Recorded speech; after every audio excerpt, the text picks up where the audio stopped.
अस्सलाम वालेकुम, आप देख रहे हैं उर्दू पॉइंट। मेरा नाम दानिश हुसैन तलम्बा में इस वक्त मौजूद हूँ और मौलाना तारिक जमील साहब अपने डेरे पर इस वक्त हैं और इज़हार अफसोस के लिए आने वालों का तांता बता हुआ है। लोग दूर दराज से और करीब के इलाकों से यहाँ पर आ रहे हैं और इज़हार अफसोस कर रहे हैं।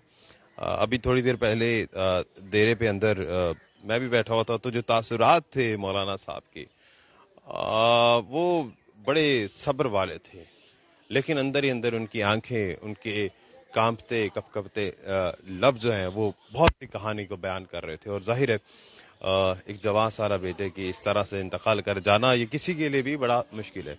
अभी आप देख सकते हैं वो मेरे अक़ब में जो इलाका है ये दरअसल देरा है। इसे एक इलाकाई ज़बान में सत्थर भी कहा जाता है।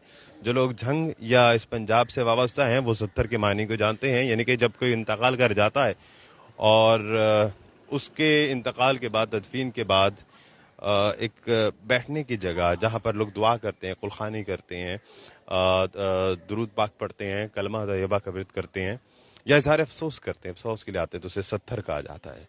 तो मकामी ज़बान में ये पीछे सत्थर लगाया गया है जहाँ पर जमात के लोग और इसके अलावा मुख्तलिफ मकतबा फ़िक्र से ताल्लुक़ रखने वाले अफराद यहाँ पर आ रहे हैं, मौलाना साहब से इज़हार अफसोस कर रहे हैं। मौलाना साहब के साथ ही उनके भाई भी बैठे हैं, डॉक्टर ताहिर साहब, और दोनों ही बड़े नमनाक हैं, गमज़दा हैं। और जो लोग बिलखुसूस आसिम जमील से जिनका ताल्लुक़ रहा है वो भी बड़े अफसरदा हैं।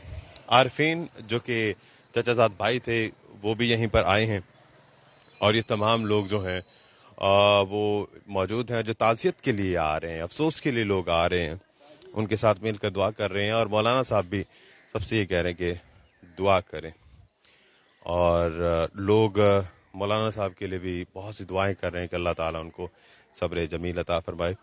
यहाँ पर सारी गाड़ियाँ हैं, मकामी लोग भी यहाँ पर मौजूद हैं और इसके अलावा वो लोग बिलखुसूस जो कल नमाज जनाजा में शिरकत नहीं कर पाए वो यहाँ पर आ रहे हैं। कई सरकारी एग्जेक्टिव्स, ब्यूरोक्रेट्स यहाँ पर आ रहे हैं, न सिर्फ पंजाब बल्कि दीगर सूबों से, कराची से, इस्लामाबाद से, गर्ज़े के आज़ाद कश्मीर से भी अभी चंद लोग आए जो कि मौलाना साहब से अक़ीदत रखते हैं और उनके बेटे के इंतकाल पर इज़हार ताज़ियत करने के लिए यहाँ पर आ रहे हैं। अजीज़ व अक़ारिब और रिश्तेदार भी जो हैं वो जौक तर जौक यहाँ पर आ रहे हैं और दुआ की जा रही है।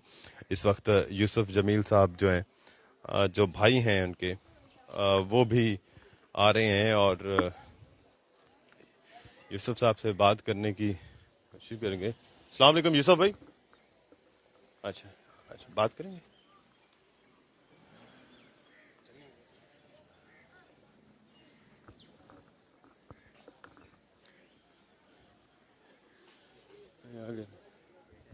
अभी चूंकि इस कंडीशन में है तो उन्होंने, यूसुफ भाई ने तो खैर पलट कर जवाब दिया, लेकिन उनके साथ जो शख्स थे उन्होंने कहा कि अभी आप रहने दें, वो इस कंडीशन में नहीं है। तो ये सारे लोग जो हैं जा रहे हैं और ताज़ियत करने वाले लोगों का आमद का सिलसिला भी जारी है। और फ़ज़ा आज भी यहाँ रईसाबाद की, जो कि तलम्बा का एक गांव है, जो कि तारिक जमील साहब का गांव है, तो यहाँ पर आज भी फ़ज़ा बड़ी सोगवार है। ना सिर्फ मकामी लोग बल्कि दिगर शहरों से जो लोग हैं वो भी यहाँ पर आ रहे हैं। कुलखानी की जो अनाउंसमेंट है उसके बारे में बता दूं कि जुमेरात को ख़त्म कुरान का एक सिलसिला रखा गया है रईसाबाद में। जो मस्जिद है जो कि मौलाना साहब के घर से मलिका मस्जिद है, वहीं पर ख़त्म होगा और सुबह 10 बजे का वक्त मुकर्रर किया गया है, जुमेरात की सुबह 10 बजे। मौलाना साहब ने खुद इस बात का अनाउंस किया। और लेकिन आज और कल भी लोग जो हैं, जो अजीज़ व क़रीब हैं या करीबी जानने वाले लोग हैं, वो भी यहाँ पर आ रहे हैं। दानिश हुसैन को इजाज़त दीजिए, अल्लाह ने के बाद।